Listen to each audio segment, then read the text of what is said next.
This is Bryan Burnett from Before You Buy, and today I'm taking a look at a couple of dash cams from the PAPAGO company. And if you're like me and you've seen some of the Russian compilation videos of the dash cam footage, you might think to yourself, why do all the Russians have the fun when it comes to insurance fraud? Well, no longer. Using one of these dash cams, you can record your commute, and it's a handy way of protecting yourself in case an accident happens or you capture something out of the ordinary on your daily commute. So, taking a closer look at the P2Pro dash cam from PAPAGO, at first glance, it's definitely feels and looks like something that you would get out of a Happy Meal. A kind of cheap feeling, but really, this is just a simple device that's going to sit on your dash, and you're not going to want to play with it that much anyway. So as long as it's functional, not too big of a deal. So on the back of the P2 Pro is a 2-inch LCD screen, which is mostly there just to help you position the camera and make sure that it's aimed where you would like it. Now, neither of these cameras mounts allow you a lot of flexibility with the mounting point, so trying to record Ozzy in the car wouldn't work very well. But it did do a great job of capturing Burke almost hitting a pedestrian. Oh, sorry, man. What it can do is record 1080p at 30 frames per second, and it has a 3.5 megapixel image sensor with a 130-degree field of view, which means you'll be capturing most of what's going on in front of your car. It also does a cycle recording, which allows an old file to be replaced automatically with new files.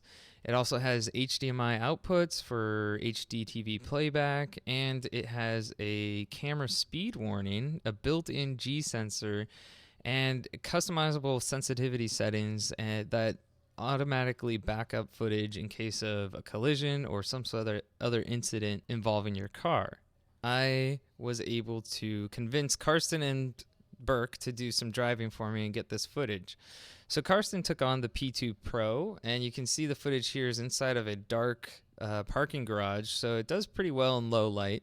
As he's driving down the road, you can see both lanes of the road and pretty much everything that's in front of the car.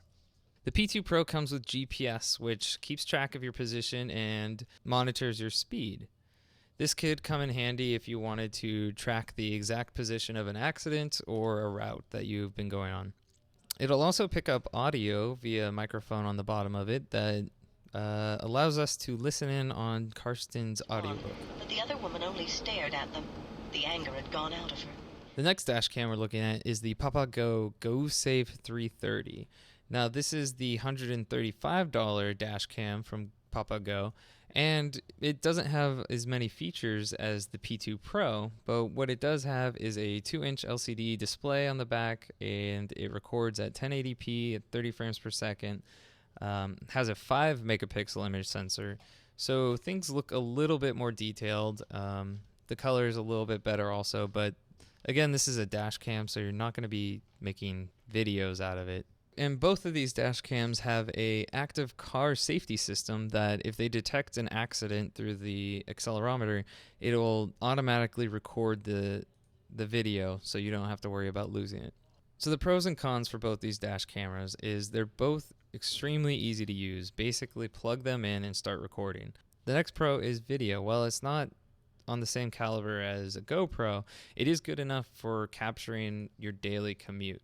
And the last pro is they have a lot of features like a collision warning system, a stop and go alert, a light reminder, and a driver fatigue alert. A lot of things that you would find in a lot of higher end vehicles. And for the cons, the suction cup for one is pretty tiny, and if you don't get it on the windshield quite well enough, it's prone to falling off. Also, Karsten noted that the cable that he was using got really, really hot, and actually to the point where it kind of melted a little bit. The camera functioned fine, but the cable got really warm. And the last con is they both feel like pretty cheap toys. Not that you need your dash cam to feel premium, it's just they definitely feel like they came out of a McDonald's Happy Meal. So for buy, try, or don't buy, for the P2 Pro, being at $200, I'd have to say it's a try, because it does have a few more features than the 330, and it does have GPS, which could be really nice to have. But the additional price for not much better image quality, I'd have to give it a try.